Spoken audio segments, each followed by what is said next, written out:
आपको लगता है बिहार में विकास होगा? बिहार में 5 किलो राशन लेने के लिए लोग लाइन में खड़े होते हैं। वही जो हमारा गुजरात है, हमारे देश में ही है, प्रधानमंत्री जी का अपना राज्य है वो, वहाँ पे लोग 9 बजे जो है बैग टांग के ड्यूटी चले जाते हैं और बिहार राज्य में जो 5 किलो राशन लेने के लिए लोग झोला उठाकर लाइन में खड़े हो जाते हैं। बिहार में जितनी भी चीनी मिल है सारे के सारे बंद है। क्या लगता है जब से बिहार के मुख्यमंत्री श्री नीतीश कुमार जी हैं तब से उनको चीनी मिल चालू नहीं करना चाहिए था? जब चुनाव आता है तभी ये बातें क्यों की जाती है? नमस्कार, आप देख रहे हैं दैनिक दृष्टि न्यूज और मैं आप सबों के बीच अभिषेक त्रिपाठी। अभी हमारे साथ जो मौजूद हैं इनके लिए हमारे चैनल पे आप कोई परिचय से मोहताज नहीं होंगे। कई बार मैं इनका इंटरव्यू कर चुका हूं। एक बार फिर से बिहार विधानसभा चुनाव होने के पहले एक बार मैं आपको इनसे रूबरू करवाता हूं कि नालंदा जिला के मंत्री हैं। हम इनसे आज कुछ जानेंगे कि बिहार विधानसभा का चुनाव कैसा होगा और किनके पक्ष में होगा। ये तमाम जानकारी जो है हम आपको अभी देते हैं। सबसे पहले हमारे न्यूज चैनल में आपका स्वागत है। आपके चैनल को सभी फॉलोअर्स को हम भारतीय जनता पार्टी की तरफ से प्रणाम करते हैं। सर, मेरा सबसे पहला सवाल यह है कि बिहार विधानसभा चुनाव 2025 का किस पार्टी की ओर है? निश्चित रूप से बिहार विधानसभा चुनाव 2025 एनडीए गठबंधन के ओर है और ये बिहार की जनता की ओर है और विकास की ओर है। आपको लगता है बिहार में विकास होगा? 200%। निश्चित रूप से बिहार में हर सेक्टर पर विकास हुआ है। अगर आपको माननीय पत्रकार महोदय कंफ्यूजन है तो आप अपने बाबूजी से पूछ लीजिएगा, वो आपको विस्तार से बता देगा। अभी भी युवा जो है बिहार में रोजगार के लिए रो रहे हैं। भाई साहब, रोजगार का समस्या पहले भी था, आज भी है, कल भी रहेगा। किसी भी सरकार में कभी भी 100% लोगों को रोजगार मुहैया नहीं कोई करा पाए, न संभव है। लेकिन एनडीए के सरकार में लगातार इस ओर काम चल रहा है कि अधिक से अधिक युवाओं को, अधिक से अधिक शिक्षाविदों को अपने अपने स्टैंडर्ड के हिसाब से उनको टैग किया जा सके। आप देख रहे होंगे लगातार माननीय मुख्यमंत्री जी के नेतृत्व में हम लोग रोजगार पर काम कर रहे हैं और लगातार नियुक्ति पत्र बांटे जा रहे हैं। कभी शिक्षक का हो, कभी किसी और चीज का हो, सिपाही का भी भर्ती निकला है और निश्चित रूप से कुछ सेक्टर जो निजीकरण के तहत है उस सेक्टर में भी रोजगार का व्यवस्था मुहैया कराया जा रहा है। साथ में स्किल डेवलपमेंट का भी काम कराया जा रहा है ताकि लोग स्किल्ड होकर कामगार बनकर अपना व्यवसाय खुद शुरू कर सकें। आपकी सरकार हर एक साल 1 लाख युवाओं को रोजगार देने की बात करती है। धरातल पर क्या कुछ हकीकत है? धरातल पर कितने लोग को रोजगार मिला है? धरातल पर जो हमारे पास डाटा है सरकारी, उसमें हम उस लक्ष्य से थोड़ा पीछे हैं। उस पर सरकार काम कर रही है, लेकिन जो निजी सेक्टर में काम कर रहे हैं उनका पूरा डाटा हमारे पास उपलब्ध नहीं है। हमको ऐसा पूर्ण विश्वास है कि अगर वो भी डाटा हमारे पास आ जाए तो जो लक्ष्य था हम उसी के साथ कहीं न कहीं आसपास। देखा जाता है कि जब भी देश में चुनाव होता है विकास का मुद्दा रखा जाता है, धर्म का मुद्दा रखा जाता है, मजहब का मुद्दा रखा जाता है।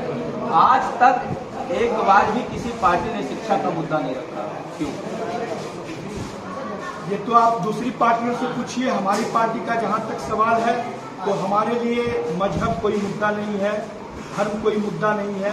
हमारे पास हमारे जो पंडित दीनदयाल उपाध्याय जी, श्यामा प्रसाद मुखर्जी जी, श्रद्धेय अटल बिहारी वाजपेयी जी समेत असंख्य कार्यकर्ताओं ने जो त्याग और बलिदान तपस्या दे करके भारतीय जनता पार्टी को खड़ा किया। हमारा मूल मंत्र है अंत्योदय। समाज के अंतिम पायदान के व्यक्ति तक उनका मौलिक विकास पहुंचे, वो काम हमने करने का किया है। आप आज यहाँ से जाइए पत्रकार महोदय और एक सबसे गरीब के घर में जाइए जो आपके समझ के सबसे गरीब परिवार हो। आज आप जाइए, उनके यहाँ भी आपको रोशनी मिलेगी। आज उनको भी राशन दिया जा रहा है, आज आवास योजना से उनको भी टैग किया जा रहा है। हमारा काम जनता जनार्दन को समर्पित है और प्रधानमंत्री नरेंद्र मोदी जी, आदरणीय नीतीश कुमार जी लगातार किस ढंग से बेहतर तरीके से जनता जनार्दन का सेवा कर सके, इस पर लगातार हम लोग सतत चिंतन करते हैं। क्या लगता है कि 5 किलो राशन देने से बिहार की गरीबी हट जाएगी? भाई साहब, जहां इस स्टैंडर्ड का सोच हो।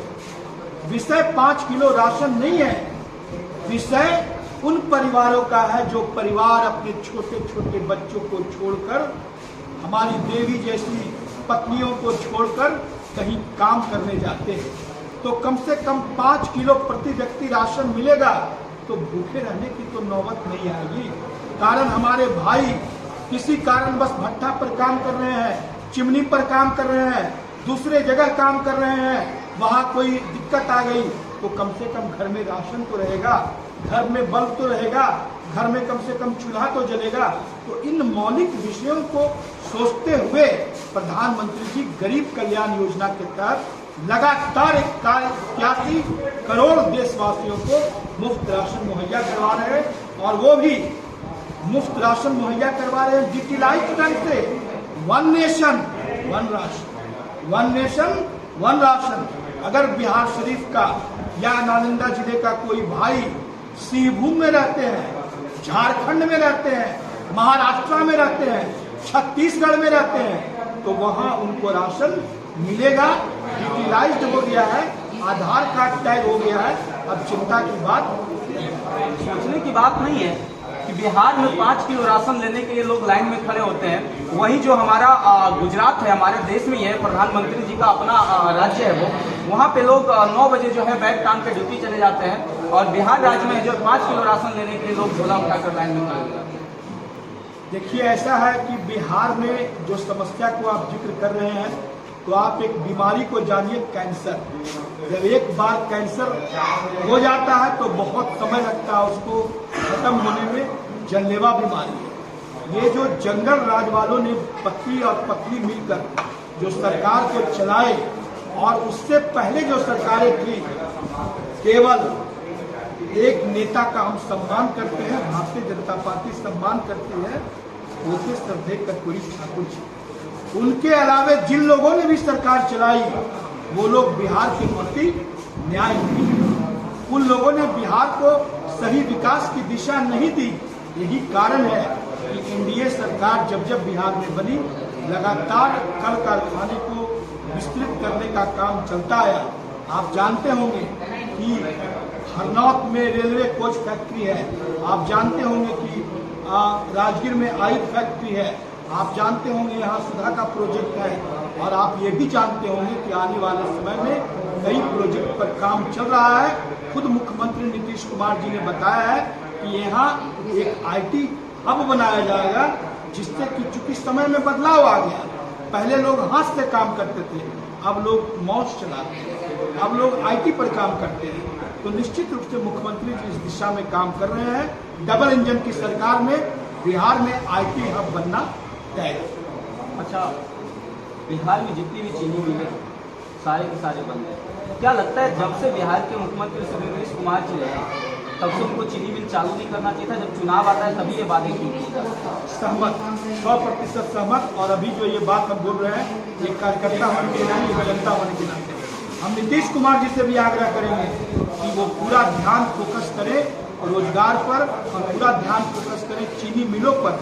कारण अगर चीनी मिल हम चालू करवाएंगे तो चीनी हम निर्यात करने वालों में हो जाएंगे, और राज्य का संपदा भी बढ़ेगा और राज्य का रेवेन्यू भी बढ़ेगा। जन स्वराज पार्टी बिहार से चुनाव लड़ना, कई पार्टियों को उन्होंने खुद बोलते हैं प्रशांत किशोर जी कि मैंने कई पार्टियों को जो है कंधा दिया। बिहार में उनका क्या कुछ रहेगा 2025 में? जो भारतीय जनता पार्टी इस देश का सबसे बड़ा नेटवर्क रहा, केजरीवाल का ऑपरेशन कर सकता है, तो ये जनसुराज का जो पीके है कौन का मूल्य है? प्रशांत किशोर जितना हवाबाजी कर ले, इनका कोई आधार नहीं है, और ये ब्यूरोक्रेट्स की बात करते हैं, ये शराबबंदी को निरस्त करने की बात करते हैं। मानते हैं शराबबंदी जमीन पर 100% लागू नहीं है, इसका मतलब उसको निरस्त करना निराकरण नहीं है, इसमें रिव्यू होना चाहिए, लेकिन निरस्त नहीं करना है।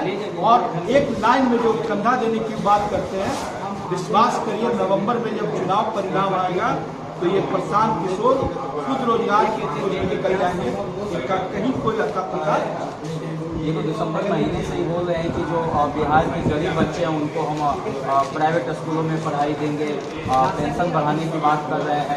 साथ साथ में उनके रैली में युवाओं का भीड़ देखा जा रहा है। बिहार का युवा जन स्वराज के साथ, ये नारा है। नया आदमी है और बोलने में तो माहिर है, पढ़ा लिखा आदमी है, इससे कोई हमको ये मानते पढ़े लिखे आदमी है, शिक्षित आदमी है। आखिर शिक्षित आदमी थे तभी तो कई पार्टियों का मैनेजमेंट देख रहे थे। जो बात सत्य है उसको हम नकार नहीं सकते हैं। और रही बात युवाओं का भीड़, जनता का भीड़, तो जनतंत्र है, लोग सुनने के लिए, लालू यादव को सुनने के लिए भी लाखों की संख्या आती है। और आज तक लालू जी स्वस्थ से बीमार हो गए, आज तक उनको सत्ता वापसी नहीं हुआ।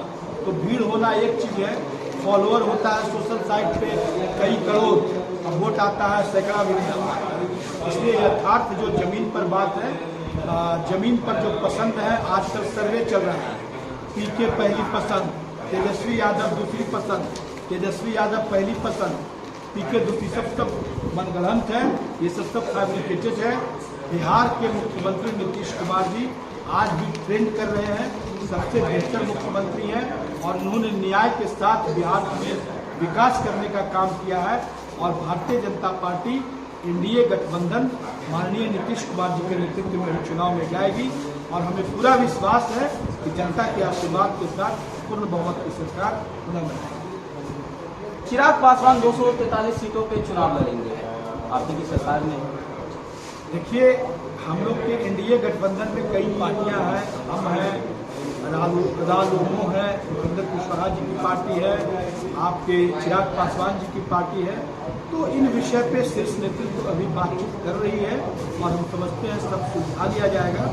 और सबका अपना अपना विजन होता है, लेकिन हमको नहीं लगता है कि ऐसा कुछ होने जा रहा है। एनडीए पार्टी एकजुट होकर चुनाव में। बिहार का अगला मुख्यमंत्री निश्चित रूप से नीतीश कुमार जी, नीतीश कुमार जी ही मुख्यमंत्री हैं और उन्हीं के नेतृत्व में हम लोग चल रहे हैं और 2025 में भी नीतीश कुमार जी ही मुख्यमंत्री। अच्छा, जैसा देखा जा रहा है बिहार के जो युवा हैं, बिहार के जो लोग हैं, बोल रहे हैं कि अब कुछ चेंजिंग होना चाहिए। अगर चेंजिंग होता है तो क्या लगता है जिस तरीके से युवाओं का ये जो सोच है कि अगला मुख्यमंत्री जो चिराग पासवान हो, क्या लगता है जब एनडीए की सरकार यहाँ पे बनेगी तो चिराग पासवान जी को बिहार का मुख्यमंत्री बनाया जाएगा? देखिए, ऐसा है कि इन सब विषयों पर शीर्ष नेतृत्व तय करती है और ये विषय शीर्ष नेतृत्व का है। पहला लक्ष्य हम लोगों को पूर्ण बहुमत के साथ बिहार में फिर सरकार बने। और रही बात मुख्यमंत्री का, तो मुख्यमंत्री का चेहरा हम लोग के लिए नीतीश कुमार है। बाकी चीज़ों के लिए शीर्ष नेतृत्व तय करेगा। तेजस्वी यादव के लिए एक सलाह है, युवा है लेकिन टावर अपना पकड़ ले और अगर ज़्यादा दिक्कत है तो किसी मानसिक रोगी से इलाज करवा लें। प्रधानमंत्री जी को वो अनैतिक और टीका टिप्पणी करते हैं पॉकेट मार कर करके, तो उनको पता होना चाहिए कि किसी व्यक्ति पर बोलने से पहले अपना औकात जाने। वो व्यक्ति देश के 140 करोड़ के नायक हैं, देश के प्रधानमंत्री हैं और दुनिया के 32 से अधिक देशों ने उनको सर्वोच्च सम्मान देने का काम किया। तो समझ लीजिए कि हम इससे आगे क्या कहें। दवा लें, टैबलेट लें, शांत रहें, संयम रहें, समय बलवान होता है, जनता के पास जाए। लेकिन प्रधानमंत्री को इस तरह के बात से कहना ये अशोभनीय है। पहले अपना लोग इस उम्र में कौन सा भट्टा पे काम करते हैं, जो पटना शहर में 43 बीघा 12 कट्ठा जमीन आ गया उनके पास, दिन रात किसी से पेपर लिखवाना, दिन रात किसी से जमीन हड़पवाना, इसका जांच होगा तो अभी जेल जाएंगे।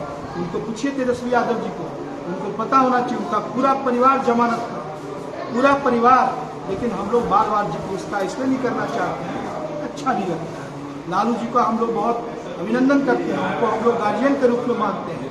लेकिन इस बात से भी आप नहीं निकाल सकते हैं कि खुद आदरणीय लालू प्रसाद यादव जी सजा याफ्ता हैं और भ्रष्टाचार के गंभीर आरोप हैं उनके ऊपर, और जेल से बाहर उनको इलाज के लिए कहा गया है, न कि भाषण देने के लिए। वो इलाज का हवाला दे करके, खराब स्वास्थ्य का हवाला दे करके वरीय नागरिक होने के नाते उनको बेल दिया गया। ऐसे वो सजा याफ्ता है, सजा काट रहे हैं। अभी भी इन सजा को काट रहे हैं। सजा घोटाले के आरोप में, चारा घोटाला से लेकर के कई घोटाला। तो वैसा परिवार का लड़का प्रधानमंत्री को पगडीमार बोलते हैं, ये उनका सभी पर। लालू जी का एक भाषण बहुत तेजी से वायरल हुआ था, यादव टूटे वाला हो, यानी यादव टूटे वाला, ये जो भाषण है काफ़ी वायरल हुआ था सोशल मीडिया पे। तो जो बिहार में जो आबादी है, सबसे ज़्यादा आबादी जो है यादवों की है। तो क्या लगता है यादव बीजेपी को वोट करेंगे? और एक बात वो और कहते हैं कि मोदी जी थोड़ा धीरे बोला, नहीं तो हिजा से नस फट जाएगी। सवाल ये है कि यादव टूटे वाला है। आज भी आप यादव समाज में घूमिए, समझदार यादव यदुवंशी जिसको कहा जाते हैं राधे राधे, वो सब भारतीय जनता पार्टी के साथ। गुंडागर्दी की सरकार किसी को नहीं चाहिए। क्यों नहीं आपकी सरकार जीत पाई थी? ऐसा अयोध्या नहीं जीत पाने का कई फैक्टर है।